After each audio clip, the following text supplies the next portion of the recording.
Quando Jesus começou a contar essa história, parábola é uma história com uma lição ou várias lições espirituais. Quando ele começou a contar a parábola, diz assim, em Lucas 15, versículo 11, um certo homem tinha 2 filhos. Então, veja bem, a parábola é sobre um homem, um pai, e 2 filhos. Normalmente se fala do filho pródigo só. Fala-se de um. Mas a parábola não é sobre um só. A parábola é sobre 3 pessoas. Pai, um filho mais velho e o filho mais novo, que era o filho pródigo. O que quer dizer pródigo? A palavra pródigo quer dizer desperdiçador, desperdício.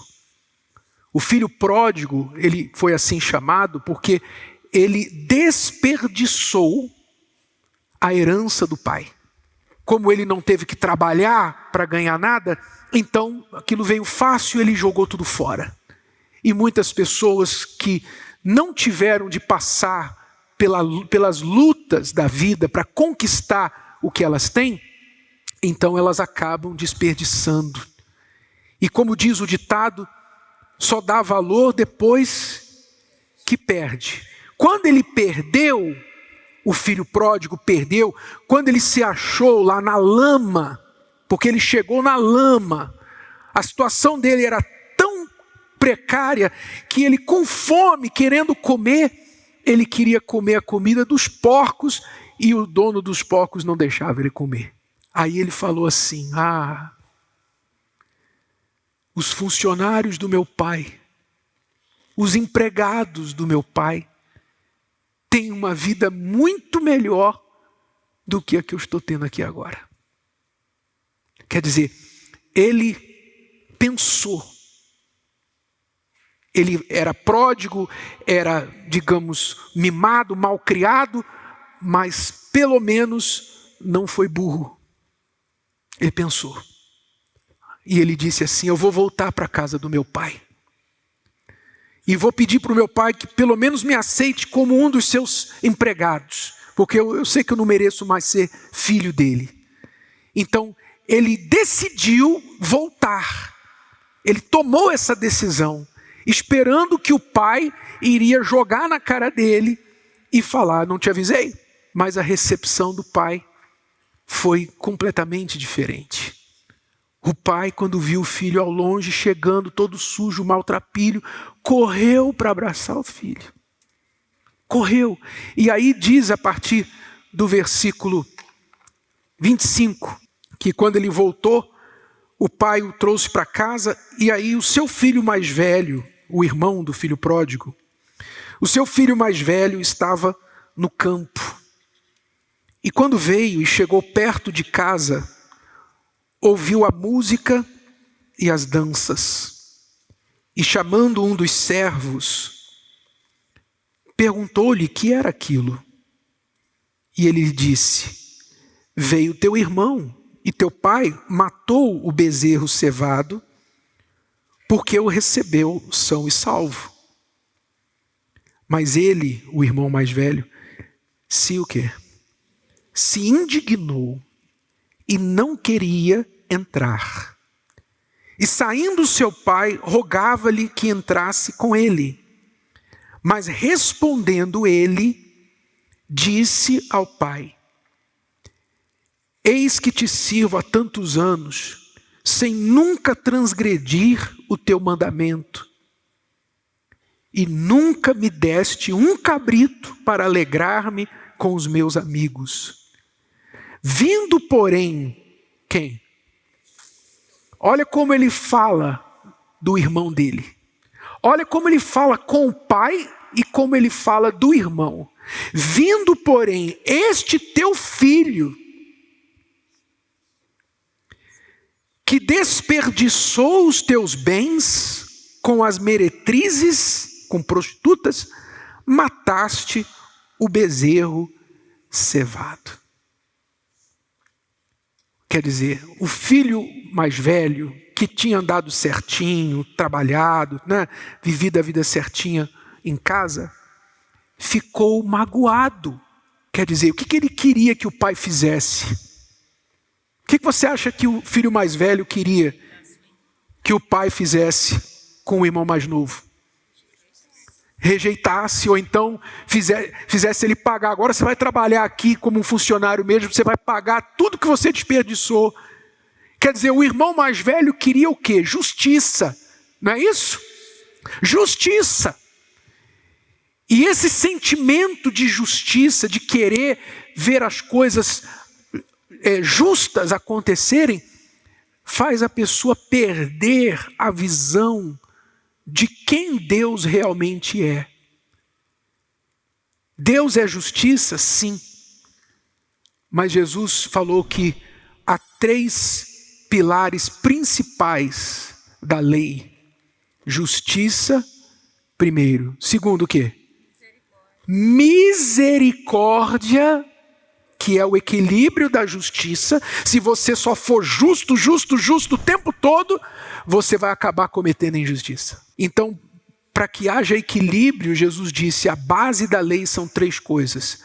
Justiça, misericórdia, que é você dar perdão, que é você considerar, que é você dar chance, que é você relevar, dar oportunidade para a pessoa começar de novo. Imagine se nós não tivéssemos a misericórdia de Deus.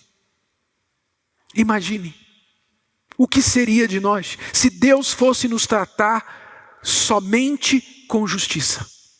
Mas graças a Deus que Ele é misericordioso, Ele é compassivo, Ele perdoa diante de um sincero arrependimento.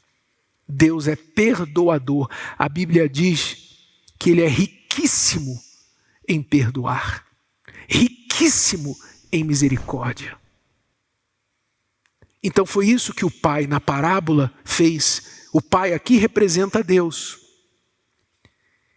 E os 2 irmãos são 2 tipos de pessoas. O desperdiçador, que são tantas pessoas que, tendo conhecimento da palavra, pessoas que às vezes cresceram na igreja, conhecem a Bíblia, têm tudo para ser melhores, elas preferem sair pelo mundo e desperdiçar tudo, jogar tudo para o alto. Só que ainda não caiu a ficha delas, elas dizendo assim, eu vou voltar. A porta da igreja para muita gente é a porta mais difícil de passar.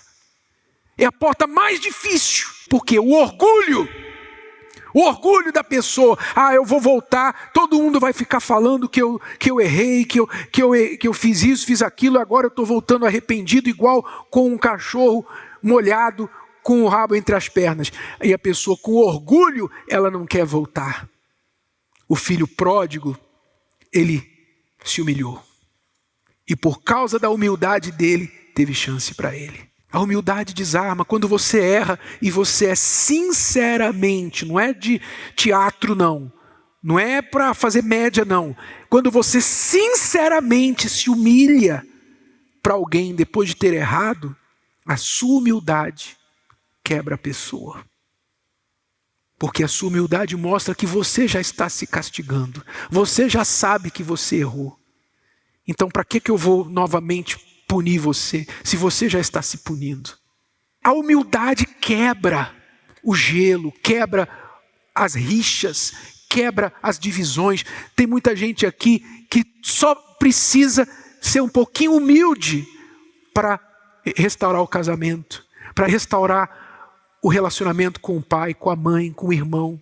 Só precisa disso. Você só precisa chegar lá para a pessoa, ser humilde e falar, me perdoa. Me perdoa, eu te perdoo pelo que aconteceu, mas eu te peço perdão também, porque eu também não fui fácil, eu não te tratei como eu deveria ter tratado. Quando você se humilha, você quebra o gelo, as barreiras que estão ali separando vocês. Mas o outro filho mais velho também representa muita gente dentro e fora da igreja, que são pessoas que guardam mágoas, pessoas que guardam ressentimentos. O que é o ressentimento? É você ter esse pensamento, às vezes, que o filho mais velho teve: poxa, eu fiz tudo certo. Eu não fiz nada errado, como eu vejo outras pessoas fazerem. Eu obedeci, eu servi a Deus, fui para a igreja, trabalhei, não me meti com encrenca, não fiz coisa errada. Eu procurei viver uma vida certinha. E agora, olha só o que me aconteceu. Perdi o meu familiar, Deus deixou minha mãe morrer, Deus deixou meu filho morrer de forma estúpida, eu perdi tudo que eu investi, tudo que eu ganhei eu perdi, agora com essa doença que eu estou, a pessoa, ela se acha no direito de ter alguma coisa que ela não tem, que ela não recebeu, e ela fica ressentida, com mágoa até de Deus. Até de Deus. Ela fica na igreja, às vezes não sai da igreja, como o filho mais velho não saiu de casa, mas ele ficou ali com aquele sentimento contra o pai, contra o irmão. E você às vezes fica aqui dentro da igreja com um sentimento assim: Deus não me ouviu, Deus não me atendeu. A pessoa que me decepcionou dentro da igreja, você sabe que a igreja é um lugar muito fácil para você desenvolver mágoa. Sabia? Você sabia disso? Assim como a família. Você não desenvolve mágoa por um estranho. Você não tem mágoa por um estranho. Porque o estranho não significa nada para você. As nossas mágoas são contra pessoas conhecidas. Nossas, sim ou não? Porque é um familiar, é um amigo, é uma pessoa de quem você esperava mais. Você esperava mais, porque a pessoa é sangue do teu sangue. Então você pensava assim: poxa, me tratou, olha como a pessoa me tratou. E aí então, porque a pessoa te decepcionou, você guarda mágoa. E isso acontece normalmente na família, e depois da família, eu diria, o lugar mais fácil de você desenvolver mágoa é na igreja. Porque na igreja você ainda mais, você espera ainda mais. Você vê que nessa história, o filho pródigo, supostamente o maior errado da história, termina a história feliz, bem, reconciliado com o pai. Mas o filho mais velho termina a história mal. Começou bem e terminou mal. Por causa de quê? Mágoa no coração. Se você não perdoar, você não vai ser perdoado. Jesus falou isso. A oração do Pai Nosso ensina isso. Perdoa as nossas dívidas como nós perdoamos os nossos devedores. Se você não perdoa, você não é perdoado. Se você não é perdoado, não há salvação para você. Então, para concluir, guarde essas 3 lições. Primeira lição sobre o perdão. O perdão cura. O perdão une. E permite o quê? Foi o que o pai fez com o filho pródigo. Perdoou. E aquilo curou, os uniu e permitiu que ele recomeçasse. A mágoa, ela adoece o coração, começa com o coração e como um câncer vai espalhando. Vai para a mente, primeiro começa com um sentimento de raiva. Vai para a mente, a pessoa começa a justificar aquele sentimento. E depois até o corpo adoece. E muita gente está doente por causa de mágoa, não por causa de doenças que os médicos podem curar. E a última lição. Enquanto você não perdoar, sua vida ficará travada. A mágoa não trava a vida de quem magoou. A mágoa trava a vida do magoado. Se você quiser destravar a sua vida, você tem que liberar o perdão. Bispo, como fazer isso? Eu não sinto vontade, eu tenho um ódio. Você vai pedir a Deus ajuda, você vai orar, você vai obedecer o que a palavra ensina, que é orar pelos inimigos. Você vai orar por quem te fez mal. e o Espírito Santo vai limpar o seu coração através desta oração.